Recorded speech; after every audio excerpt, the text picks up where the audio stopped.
So we are looking at Christopher Nolan's 2006 absolute masterpiece, The Prestige. But look, we're not just going to treat this as some standard period drama or, a basic mystery thriller. No way.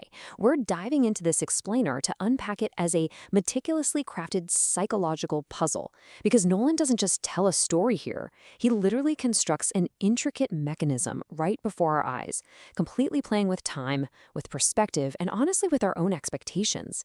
There's this quote that really just hits the nail on the head. What we see is not real, but we want it to be real anyway. Think about it. When we watch a magic trick, we're holding two totally competing thoughts in our heads at the exact same time. Like, we know for a fact we're being tricked, right?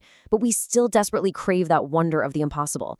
And that beautiful, kind of frustrating contradiction, that is the beating heart of this whole explainer. It's not just about what's happening on stage. It's about the psychology of why we even want to watch in the first place. Okay, let's dive into this. Consider this our very own pledge, a quick structural roadmap of what we're covering.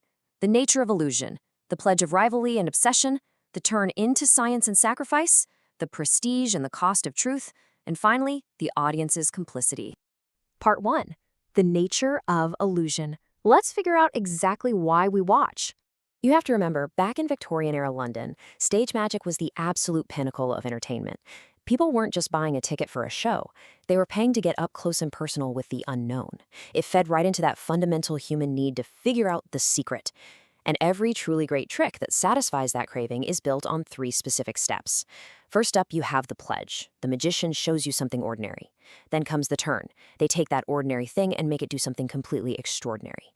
But you wouldn't clap just yet, would you? Because making something disappear just isn't enough. You have to bring it back. And that brings us to the third act. The prestige. What makes this film such a masterpiece is how Nolan takes this exact 3-act structure and uses it not just as a fun theme, but as the literal architectural blueprint for the whole nonlinear narrative. Moving on to part 2, the pledge, rivalry and obsession. So, this sets up our core conflict perfectly. We've got 2 rival magicians locked in this desperate, high-stakes race to pull off the ultimate illusion. And what kicks off as a simple professional disagreement? Yeah, it mutates into a deeply personal vendetta incredibly fast. Let's look at our guys. First, we have Robert Angier. He is the ultimate showman, hands down. He gets the audience, the drama, the lighting. He literally knows exactly how to sell a trick. Then we have Alfred Borden. Now, he's the purist. He has this unparalleled technical mastery and a total willingness to get his hands dirty, but he really lacks the flair to actually sell the performance. As the story unfolds, we watch this feud shift from a clash of styles into this incredibly toxic obsession, an obsession that just slowly erodes their actual identities, until honestly, they're nothing more than the rivalry itself. And the brilliant part is, Nolan doesn't just spell this out for us, he shows us through these incredible visual motifs. You see hats and twins constantly popping up, hinting at multiplicity in copies. You've got cages and closed boxes everywhere, representing this desperate need to lock away secrets. Then there are the water tanks and the really horrific imagery of drowning, a constant, heavy reminder of the physical cost of all this. And, of course, the diaries and ciphers, proving that the truth is almost never readable on the surface. It's a total war of interpretation. Nolan is basically hiding the truth in plain sight from the very first frame. Actually, if you look really closely at the main characters' initials, Alfred Borden and Robert Angier, they literally spell out Abra. You know, as in abracadabra. How cool is that? All right, part 3, the turn, science and sacrifice. This is the point where the sabotage ramps up from, basic stage pranks into life-altering violence. It's where the line between stage illusion and actual reality gets completely blurred. And then science enters the chat, specifically Nikola Tesla and his wild, extraordinary machine. It acts as the ultimate magic trick for the story, and it forces us to confront the central currency of this entire film, sacrifice. It poses this super profound question: is giving up everything for your art the ultimate act of heroism, or is it just a really dangerous, narcissistic obsession for applause? I mean, just look at the collateral damage here. You have Cutter, the mentor, Olivia, the assistant, caught right in the crossfire, and of course Sarah, Borden's tragic wife. These magicians literally view the destruction of these people's lives as just a business expense, just the necessary cost of chasing the secret. Which naturally leads us to ask this incredibly stark question: what on earth is a person willing to sacrifice just for some applause? Now, listen closely for a second, because I've got to give you a very clear warning right here. we are officially crossing into heavy spoiler territory. If you somehow haven't seen the film yet, you might want to pause this explainer right now and go watch it, because we are about to use this exact question to completely deconstruct the ending of the movie. Which brings us to part 4, The Prestige, the cost of truth. So here we are in The Prestige. This is where all those hidden meanings, the intense psychological warfare, and the actual horrifying mechanisms of their final tricks are dragged right out into the light. And the absolute crucial takeaway is right here. These characters don't just perform a trick. They literally turn themselves into the trick.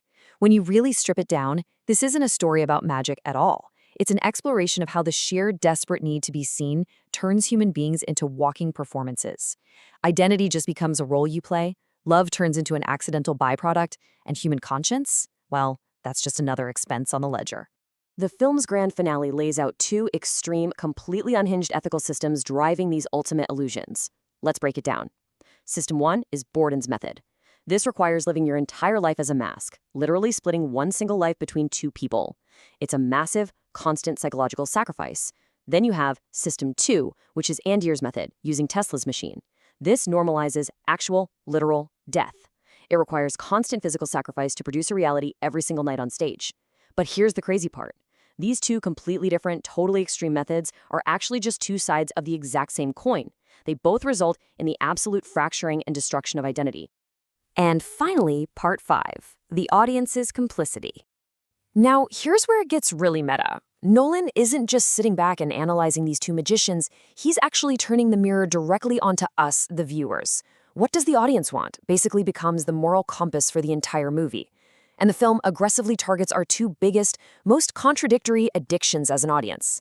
First, we have this intense, burning desire to know the secret, right? We all want to peek behind the curtain and see exactly how the gears turn.